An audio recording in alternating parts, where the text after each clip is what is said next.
Hi there. Long-time lurker and got plenty of stories to share. This one makes my skin crawl, and my whole insides cringe just thinking about it. Here's some of the backstory. I grew up in a small town in New Zealand, and had recently moved to a big city for university. The town I grew up in was a really rough and gang-oriented place, so I was always somewhat weary of strangers. However, I didn't really give much thought to little old white men in mobility scooters. Living in a big city was awesome, because I got to go shopping in malls and Kmart. Kmart in New Zealand is probably the equivalent of Walmart in the US, but us Kiwis seem to love it a lot. Anyway, one day I was shopping at Kmart, looking at the dog beds which were at the back aisle of the store. Kmart is huge, and the back aisle is the entire length of the store. I get this feeling suddenly that I'm being watched, and turn to see an old man in a mobility scooter at the opposite end, staring directly at me. I give him a small smile, and turn back to browsing, when in my peripheral vision I see him racing towards me in his scooter at great speed. I immediately assumed that his urgency must mean he needs help reaching for something, or finding something else, so I turned to face him. He was a harmless old man, right? Wrong. He quickly starts chatting to me and sharing personal things with me, without actually greeting me.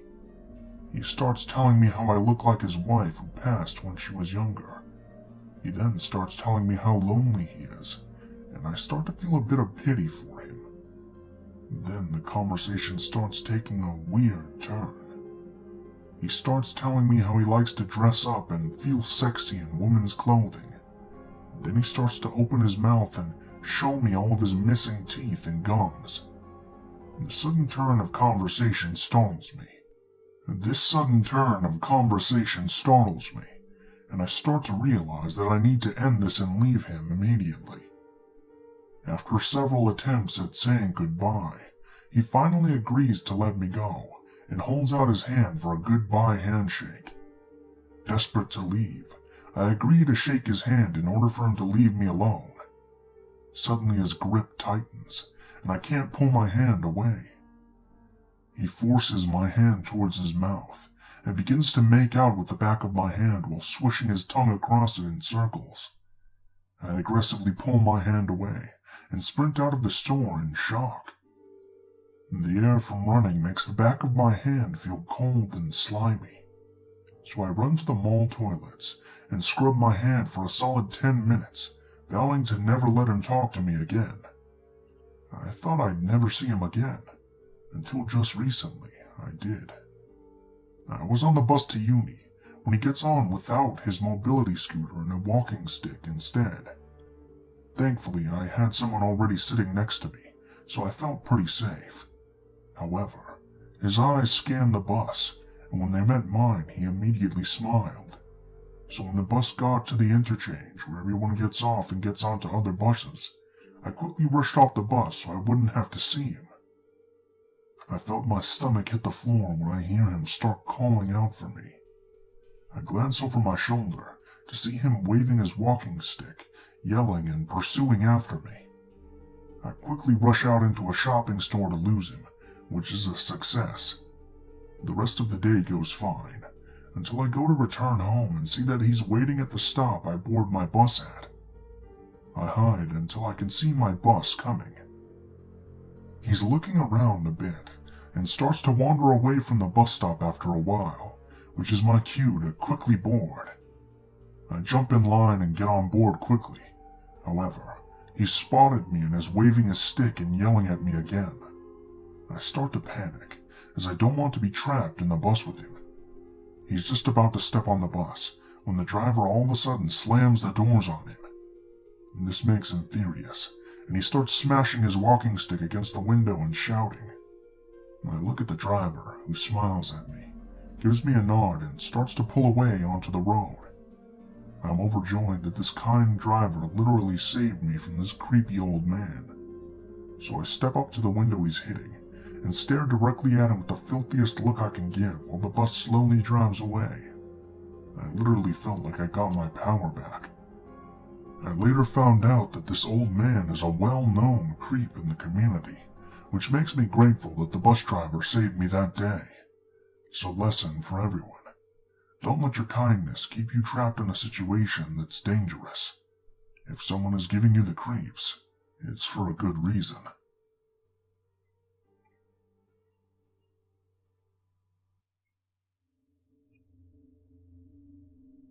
So, this is a story from several years ago, but I remember it clear as day. A long time ago, I was an addict. 13 years old and lost. I was relying financially and emotionally on much older 30 to 40-year-old men. It was a mess looking back at it now. It was clear I was being groomed. There was this one guy named Turner. He had 2 kids, aged 3 and 5. They were beautiful little people, and honestly the only light in my otherwise dark and depressing life. Turner was a crack addict, and fueled me with ounces upon ounces of cocaine, MCAD, and MDMA. I kind of took on the big sister role, and made sure the kids got to school okay and were fed, whilst Turner sat half-conscious on the bedroom floor, usually with a needle or pipe in his hand. Turner let me stay there. I'd stay 7 days a week. My dad had just died, and I essentially had nobody to care about my whereabouts. So that was my life. Constantly high. But I loved those kids. Oh, and their dog too. Tess, the dog, was a Staffy cross pit bull. Vicious as hell. Couldn't be walked because she'd rip the throat out of any passing dog or child. Truly a vicious dog. But she was damaged. So badly abused by all the druggies who came in and out of this house. Approximately 10 people, including myself, lived in this house with the kids and Turner. She would wee herself anytime someone approached her out of pure fear. But for some reason, she loved me. She'd even go for walks at night with me, and behave like a good girl and would snuggle on the sofa with me each night. I never let her around the kids, though. Me and the kids got close, and Turner kind of handed all responsibility over to myself. I didn't mind because, like I said, it gave me something to wake up for each day. I shielded them as much as I could, and when I was being sexually abused, it was often to save one of them from the old perverts that were trying to harm them. It was a shitty situation, but I honestly loved them. I know that sounds like pointless rambling, but it's necessary to understand the story I'm about to tell. One night, Turner and the lads went to another house to take part in a big journey to gather more drugs in time for a rave nearby. Turner left me with a bowl full of cocaine and the kids, so naturally I got high as fuck. I cooked the kids their tea, got them in bed, and walked Tess. I found myself self-harming in the kitchen, feeling completely lost and terrified at what my life had become. I had used a piece of broken glass, and then tossed it into the garden outside. Stupid, I know. I let Tess out for a wee, and heard her yelping, so I ran to her. Her paw was bleeding. It was really bad. I realized she'd stood on the glass I threw out of the window, and I burst into tears, scooped Tess up, and ran to the bathroom. The bathroom was massive. Next door, beside the bedroom, was yet another bathroom. I lay in the bath with Tess on my lap and sprayed her paw with water, trying to see if the glass was still there. I lay in the bath for a good half hour crying and apologizing to the dog like some crazy woman. Tess seemed to relax, and I got a bandage and wrapped her paw before calling Turner, saying she'd need to go to the vet. He refused, of course. I then heard the girl, the oldest child, talking in her bedroom. I went to the door and could hear very faint chatter. I assumed that she was just playing pretend or whatever kids do, and I walked away. Tess was now walking, well, limping, but wouldn't budge from the kids' door. I tried pulling her away, but she just stood growling at the door. I couldn't get into the kid's room for fear of Tess running in and attacking.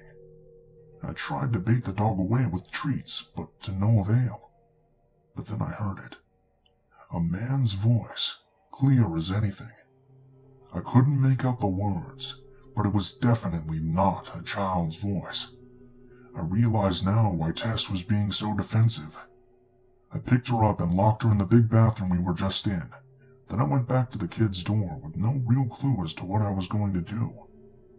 I swung the door open, but the room was empty besides the kids. The girl was sat at the end of the bed. I asked who she had been talking to, and she just said, "That man." I asked which man, and she pointed to the slightly open bathroom door. I told her to lie back in bed and relax, and slowly made my way to the door. As I did, the door swung open, and there he was, all 6 foot plus of him, a huge guy with a beard and crazed eyes. I don't know why, but I pushed him by his chest further into the bathroom, and then turned to run towards the kids. The girl was looking at me shocked. As I ran towards them, he grabbed me from behind and got me in a chokehold of sorts, and told me not to move. I had been sexually assaulted, beaten and branded by these men, but for some reason, this time, I feared for my life more than ever before. I noticed a knife in his left hand, raised in next to my side. He told the kids to lock themselves in the large wardrobe in the living room. As I said, lots of people lived here, many of which slept in the living room as it was huge, and they did. I told them it would be okay, but the truth was it wasn't. He sat me on the sofa and began to draw the knife across my skin, almost playfully. I was too scared to speak. At this point, my friend walked in. Another young girl, around 18 years old. She stayed here too, sometimes. The way the house was laid out meant that as soon as she entered, she could see me sat on the sofa but not the man. I tried with my eyes to show her that something was wrong, but she confidently walked in. The man was startled by her entry, as was she by him. He told her to sit on the sofa, but she was a feisty one. She ran at him, assuming he was just some druggy idiot, screaming at him to get out or so-and-so would kick his head in. Before she finished her sentence, he punched her square in the jaw, her falling to the floor. I jumped out of reflex, and he stabbed me in the side of my left arm. Then he said, "You sit the fuck back down, or I'll do the same to you." When she tried to sit back up, he kicked her in the face and continued beating her. He was slapping, punching, biting. He even ripped her earrings out, tearing her lobes. By a few minutes in, she was unconscious, and I sat there like a fucking coward. Once unconscious, he threw her to the side like she weighed nothing and looked back at me. He took both of my hands and tied them together with duct tape and told me to shut the fuck up. And then he started to approach the wardrobe the kids were in. I started to scream at them to run, but as soon as it was open, he had them. They were kicking and screaming, and he threw the boy onto the floor, causing him to hit his head. He then went into the bedroom with the girl, telling me to stay with the boy and not dare try anything, or he'd make that cut deeper. I felt helpless, and I did the only thing I could think to do. I ran into the big bathroom and let Tess free. I pushed the bedroom door open and watched as Tess jumped on this man, ripping him to fucking pieces. He was stabbing Tess and the girl was crying, but Tess just kept going. I ran in and got the girl, then got the boy and pushed them out the front door. They lived deep in the country, good for growing weed and selling drugs, and so I told them to hide behind the huge van on the field. I went back in, and it was like a horror movie. Blood up the walls, flesh on the floor. It was amazingly horrific. Tess was still mauling this man, and he'd given up fighting. His lower leg was shredded to meat. I grabbed Tess and dragged her off. She had tired herself out, and had less power at that point. The man was unconscious. I took Tess out of the room and saw she'd been stabbed at least 6 times, mainly across her back. As the adrenaline wore off, she got weaker. I held her in my arms as she died, and I've never cried that much before or since. I remember telling her, "You're a good girl, Tess. I'm sorry they made you bad. I'm sorry they hurt you. I love you." And I really did. Tess and those kids gave me purpose. I held her for a while and watched her take her last breaths. I put her in the bath, covered her in blankets, and went for the kids. As I left the house, Turner had arrived back with the lads, and they looked at me, covered in blood, looking like a murderer, and looked at the kids. Turner came running at me, asking what I'd done, probably assuming I'd had a huge trip and hurt someone. I couldn't talk, and I just carried the kids out and hugged them. He went into the house and saw what had happened. He saw the guy and instantly began screaming. Turns out that guy was the kid's mother's ex-boyfriend, arrested for sexually assaulting and abusing the kids and mother. He'd come back to seemingly kill them, probably Turner too, and hurt them one last time. The kids got later taken into care, and the boy died a few years later in a car accident while Turner took him away.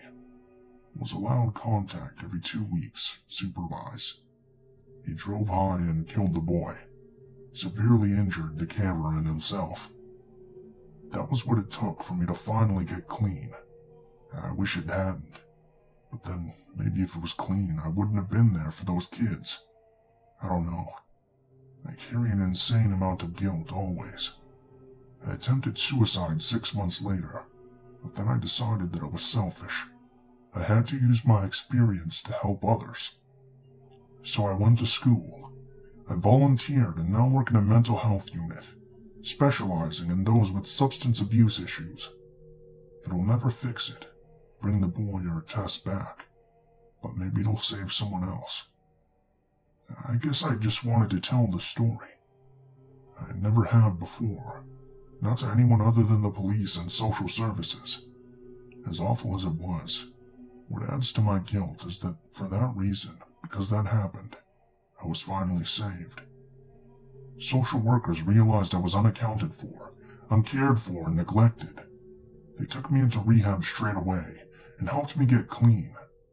I got fostered by an amazing woman who unfortunately died last year. That horrific, violent incident saved my life. I just wish it had theirs too. I can't say his name, but rest in peace, boy. Tess, Dad, and Julie. You're the reason I'm a better person now, so thank you. Thank you for reading, and I hope it didn't darken your day too much.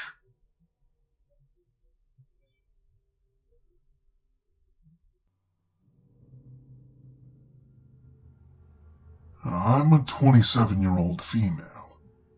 At the time this occurred, I was a senior in high school, angsty and steadily into partying. For this story, I'm going to hide her identity, solely due to the rules on Reddit. Let's call her Kay. Kay almost cost me my life, and I never want to see her again. A little backstory on her. She had grown up quite privileged, given anything she ever wanted. Her parents adopted her 5 cousins, and this is when she started to rebel.